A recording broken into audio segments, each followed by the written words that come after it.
semisal bunyinya nyaring itu pasti ada anginnya.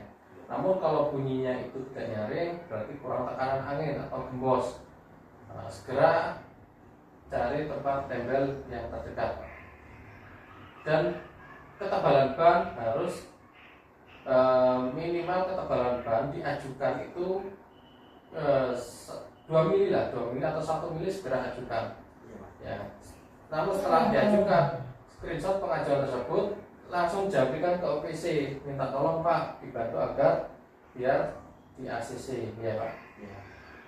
Dan untuk huruf A, angka A itu air Pak, periksa air radiator, periksa air apa itu Pak? Air radiator, air wiper, dan periksa kebocoran sambungan-sambungan itu untuk bulanan. Untuk mingguan periksa air wiper. Nah, namun saat ini kan musim hujan Pak Wiranam ya. Kalau musim hujan itu pastikan wiper berfungsi Pak. Ya. Dan karetnya kalau semisal keras segera ajukan ya Pak. Tanyakan, konsultasikan ke OPC. Pak minta ganti karet wipernya ya Pak. Jangan sampai karet wiper tersebut atau wipernya itu mengganggu aktivitas kendaraan Pak Herul ya. Karena saat ini musim hujan yang sangat lebat. Untuk huruf L, listrik. Nah ini karena sering terjadi overstay engine on Pak.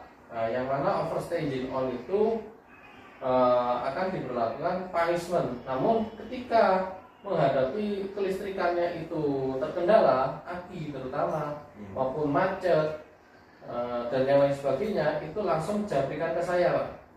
Jangan sampai lupa dijabrikan ke saya dengan kasih keterangan Pak terkendala akinya soak. Itu langsung segera ajukan screenshot, kirimkan ke OPC agar segera di-approve untuk pengajuannya Pak ya. Dan untuk lampu juga segera ajukan juga Pak. Nah, untuk menghindari hal-hal yang fatal, lampu tersebut harus berfungsi semua. Mulai dari lighting kanan, lighting kiri, depan dan belakang itu harus diajukan bila mana mati ataupun tidak berfungsi. Dari huruf O, oli, periksa kebocoran setiap harinya Pak. Setiap harinya periksa kebocoran sambungan-sambungan ya. Itu kebocoran dari huruf oli itu di bawah. Kalau semisal olinya kurang, itu diajukan di angka berapa Pak Herul? 5.000 ya. Kalau untuk pergantian di angka berapa Pak? Pergantian di angka 10.000 Pak Herul ya. Nah, jadi itu harus diajukan. Dan huruf K, kelengkapan, periksa kelengkapan dan kertas, mulai dari SIM, handphone, sebelum berangkat, seragam, sepatu, dan celana. Jangan sampai kita tertiru. Terus kalau sudah sampai di dispatcher, periksa materai. Di situ sudah ada tandanya, ditandai oleh dispatch.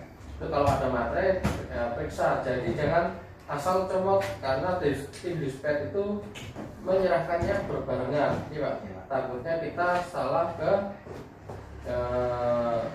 unit yang lain, ya Pak. Lanjut di gambar yang keempat, defensive driving. Jadi saya peduli keselamatan, defensive driving. Nah, itu pedomannya Pak Yul, kan sudah berkeluarga. Nah, jadi di jalan fokuskan pikiran kita itu untuk berkendara. Bila mana ada masalah di rumah, tolong jangan dibawa saat di jalan, karena itu aktivitasnya di jalan raya. Pak Herul ya. Nah, itu saran dari manajemen dan sudah tertuang di sumber driver skill ini Pak. Lanjut di gambar yang kelima, defensive driving. Itu Pak Herul ya. Jadi defensive driving itu arti defensive driving itu perilaku mengemudi yang menerapkan metode safety driving sehingga mampu mengidentifikasi bahaya dengan mengambil resiko yang paling rendah. Tujuannya apa? Tidak menjadi penyebab kecelakaan. Yang kedua, tidak menjadi pemicu kecelakaan. Dan yang ketiga, tidak terlibat dalam kecelakaan. Jadi di situ ada metode safety Pak Herul. Fokus berkendara, tidak menggunakan handphone, itu metode safety. Jaga jarak aman berapa Pak Herul? Menggunakan metode apa Pak Herul? Metode safety, Pak. metode 4 second rule. Nah, metode 4 second rule itu dalam secara gamblangnya Pak Herul ya, kita menghitung seperti acuannya itu tiang listrik yang ada di depan. Pas waktu berkendara yang kita tuju tiang listrik dari unit kita dengan kecepatan yang sesuai kecepatan lah. Di situ bila mana 1 sampai hitungan 4, 1, 2, 3, 4 belum sejajar dengan kondisi kita dengan tiang listrik yang dituju, itu berarti sudah jaga jarak aman. Namun kalau sudah sejajar di kehitungan keempat ataupun kurang dari 4, berarti kurang jaga jarak aman Pak Herul ya. Jadi menentukannya seperti itu. Namun itu di posisi cuaca cerah. Kalau posisinya hujan malam ditambahkan 1 detik. Kalau ditambah hujan ditambahkan 2 detik, itu sudah terang. Tujuannya apa Pak Herul? Agar kita yaitu metode defensive drivingnya itu Pak. Jadi perilaku mengemudi yang menerapkan metode safety. Ya. Tujuannya agar tidak menjadi penyebab kecelakaan, yang kedua tidak menjadi pemicu kecelakaan, dan yang ketiga tidak terlibat dalam kecelakaan. Ya Pak Herul ya. Lanjut di gambar yang ke-6 ini. Jadi contoh potensi kecelakaan, ada tanjakan maupun turunan. Kemarin saya share ada di sisi lain, dia menghadapi tanjakan maupun turunan. Metode safety-nya apa Pak Herul? Metode safety-nya itu periksa rem sebelum berangkat. Perpindahan persneling atau gigi di mesin persneling Pak Herul ya, harus dilakukan di punggung bukit. Punggung bukit itu apa artinya Pak Herul? Di atas ya, di atas bukit. Tidak boleh perpindahan persneling itu ditanjakan ya, karena kita ini truk yang bermuatan berat Pak Herul ya, agar tidak hindar seperti yang terjadi di sisi lain ya. Tujuan kita itu fokus Pak Herul, keselamatan, fokus dan keselamatan saat bekerja.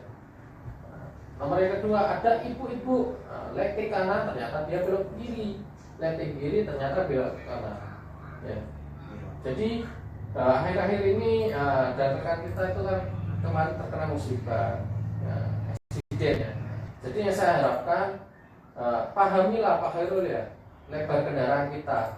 Sebelum kita mendahului, pastikan ada potensi enggak kita mendahului ibu-ibu tersebut.